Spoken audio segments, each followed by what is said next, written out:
आपको बताएंगे India gate के इतिहास के बारे में। दोस्तों, इस वीडियो को पूरा देखिएगा और अगर ये वीडियो पसंद आए तो इसे लाइक, सब्सक्राइब और शेयर करना मत भूलिएगा। इंडिया गेट वास्तविक रूप से इसे अखिल भारतीय युद्ध स्मारक भी कहा जाता है। एक युद्ध स्मारक है जो राजपथ नई दिल्ली में बना हुआ है।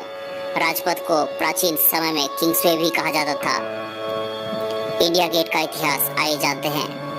मूल रूप से अखिल भारतीय युद्ध स्मारक के रूप में जाने जाने वाले इस स्मारक का निर्माण अंग्रेज शासकों द्वारा उन 82,000 भारतीय सैनिकों की स्मृति में किया गया था जो ब्रिटिश सेना में भर्ती होकर प्रथम विश्व युद्ध और अफगान युद्धों में शहीद हुए थे।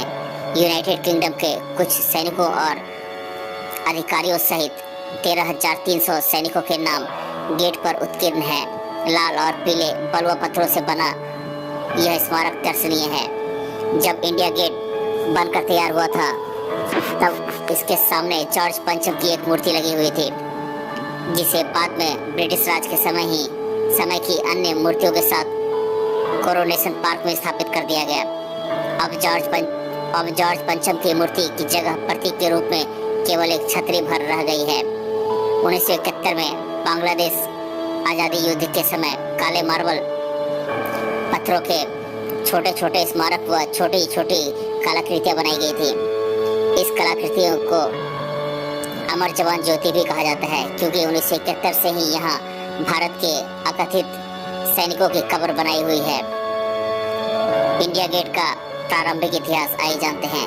इंडिया गेट भारत के दिल्ली में स्थित है, जिसे मूल रूप से अखिल भारतीय युद्ध स्मारक भी कहा जाता है, और यह ऐतिहासिक धरोहर इंपीरियल वॉर ग्रेव कमीशन का भी एक भाग है, जिसकी स्थापना प्रथम विश्व युद्ध में मारे गए सैनिकों के लिए की गई थी।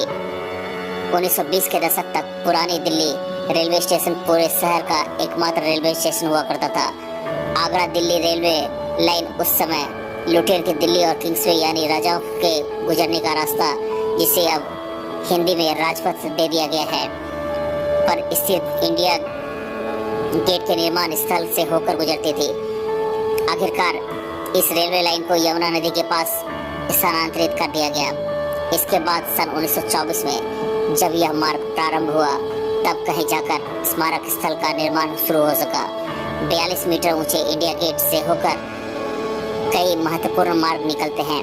पहले इंडिया गेट के आसपास होकर काफी यातायात गुजरता था, परंतु अब इसे भारी वाहनों के लिए बंद कर दिया गया है।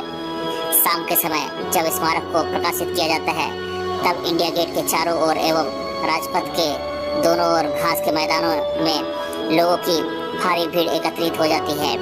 625 मीटर के व्यास में स्थित इंडिया गेट का षटभुजीय क्षेत्र 3,06,000 वर्ग मीटर के क्षेत्रफल में फैला हुआ है। इंडिया गेट के सामने स्थित वह छतरी अभी भी ज्यों की त्यों है। इस छतरी के नीचे किसी जमाने में जॉर्ज पंचम की भव्य मूर्ति हुआ करती थी। भारत के आजाद होने के बाद उस मूर्ति को सरकार ने वहां से हटाकर कोरोनेशन पार्क में स्थापित कर दिया। शहीद सैनिकों की स्मृति में यहाँ एक राइफल के ऊपर सैनिक की टोपी रखी गई है, जिसके चार कोनों पर सदैव अमर जवान ज्योति जलती रहती है। इसकी दीवारों पर उन हजारों शहीद सैनिकों के नाम हैं। सबसे ऊपर अंग्रेजी में लिखा है, भारतीय सेनाओं के शहीदों के लिए जो फ्रांस और फ्लैंडर्स, मेसोपोटामिया, फारस, पूर्वी अफ्रीका, गैलीपोली और निकटवर्ती एवं सुदूर पूर्व की जगहों पर शहीद हुए, और उनकी पवित्र स्मृति में भी जिनके नाम दर्ज हैं और जो तीसरे अफगान युद्ध में भारत में या उत्तर पश्चिमी सीमा पर मृतक हुए।